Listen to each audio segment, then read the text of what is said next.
കൊല്ലം അഞ്ചലിൽ MDMA പിടികൂടിയ കേസിൽ 3 പേർ കൂടി അറസ്റ്റിൽ. അലയമൺ സ്വദേശികളായ അമ്മയും മകനും ഉൾപ്പെടെയുള്ളവരാണ് അഞ്ചൽ പോലീസിന്റെ പിടിയിലായത്. കേസിൽ ആകെ പിടിയിലായ പ്രതികളുടെ എണ്ണം 6 ആയി. 2024 നവംബറിലാണ് 84 ഗ്രാം MDMAയുമായി അഞ്ചലിലെ കോൺഗ്രസ് നേതാവ് ഷിജുവും സുഹൃത്തായ സാജനും പിടിയിലായത്.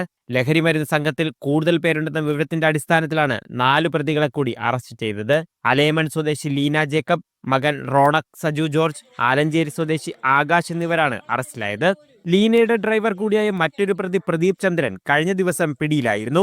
ബംഗളൂരുവിൽ വിദ്യാർത്ഥിയായ ലീനയുടെ മകൻ റോണക്കാണ് ലഹരിമരുന്ന് കടത്തിന്റെ പ്രധാന ഇടനിലക്കാരനെന്നും പോലീസ് പറയുന്നു.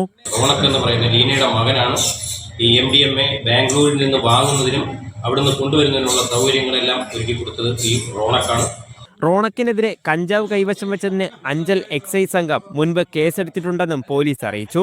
ലഹരിമരുന്ന് സംഘത്തിൽ കൂടുതൽ പേരുണ്ടോ എന്നും പോലീസ് അന്വേഷിക്കുന്നുണ്ട്. മീഡിയ 1 കൊല്ലം.